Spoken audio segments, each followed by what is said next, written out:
So dito mga boss, magandang araw no. So meron tayong tanggap dito isang 32 inches. Ano ba to? Tawag dito. CCFL type no. So CD type pa yung kanyang unit. Ang problem model nito is sinapawan kasi ng letra na dapat meron tayong nasukat ito na WA. Pero sinapawan ng Samsung, pambihira.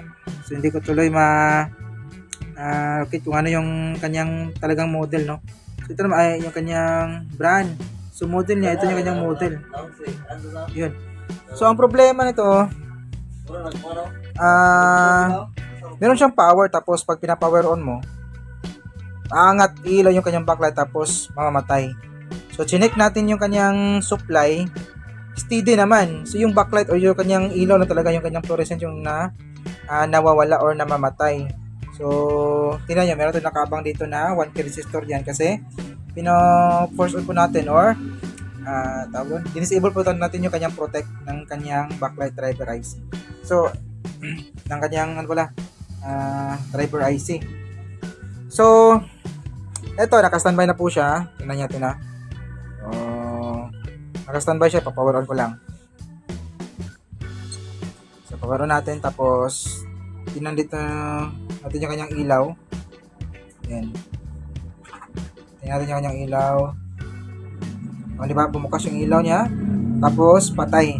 So, kung chine-check natin yung supply dito, yung kanyang 24 volts or 25. Ayun, di ba? Andiyan naman yan. Steady naman yung kanyang supply. Tapos, yung kanyang backlight on. Ito yung kanyang backlight on eh. Backlight on niya. Papunta yan dito sa may, driver board. Ayan.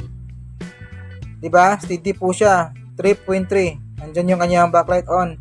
Tapos, yung kanyang PWM naman, na 1.8. So, yun. Normal. Present naman yung kanyang 1.8. So, ibig sabihin yan, okay yung oscillation ng ating mainboard. Okay din yung supply ng ating power supply. So, bakit namamatay yung ilaw? So, eto. So, wala akong mahanap na problema. Chinik natin yung mga circuit dito, yung mga parts dito sa may driver board natin. So, normal lang. Wala tayong nakasukat na shorted, walang open. Steady yung supply.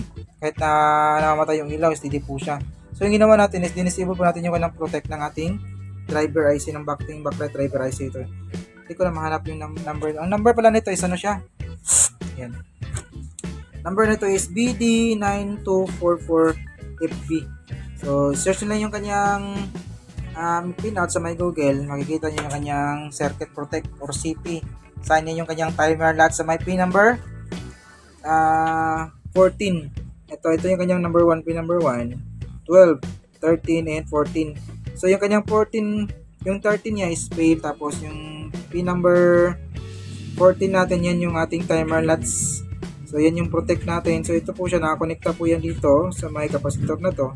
So, ginawa natin is, naglagay po tayo ng 1K resistor, i-connect natin dito sa may ground para ma-disable yung kanyang protect, para magtuloy-tuloy yung kanyang ilaw.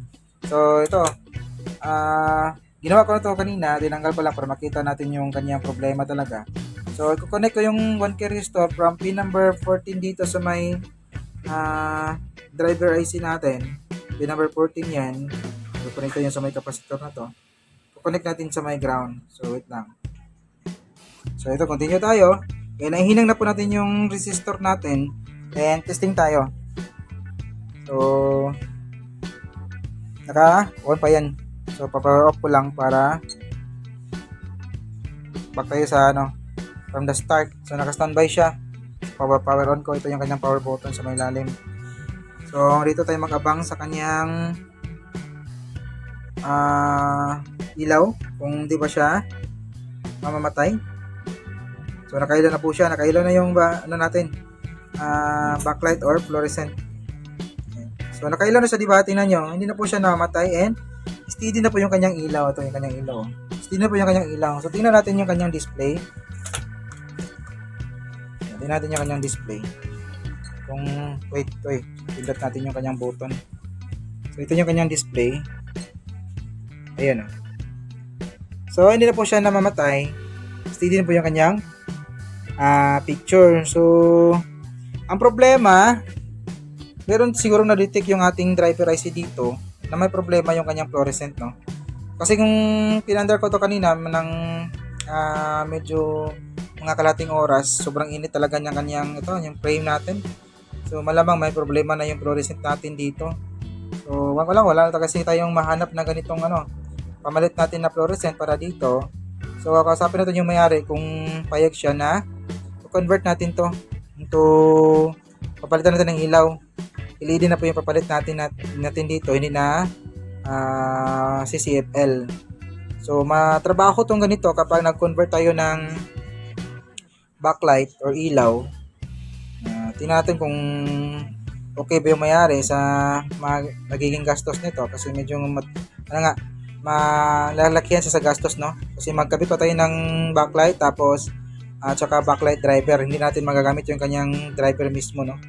Itong driver board na to, po natin yan, dispose po natin yan, tapos palitan natin ng backlight driver na sang-ayon dun sa kanyang lead na ipapalit natin, sa ating lead na ipapalit, no? Yan, so hindi ko lang, papakita ko lang sa inyo kasi meron ginagawa din natin to, lalong-lalo na sa mga babang unit pag disable ng protect. So hanapin nyo lang yung number sa my Google, hanapin nyo yung CF, ayan yung kanyang timer latch para sa kanyang protect. Ayan, so yun, no? So bala na natin to kung tatagal ba yung unit na to, at saka kakawasapin pa natin yung may-ari, no? So hanggang dito rin yung video natin mga paps. Sana kahit pa paano may nakuha kayong ideas sa ginawa ngayon, no? May God be with us always. This is your service Brian Cruz Tech. See you in our next video. Bye bye.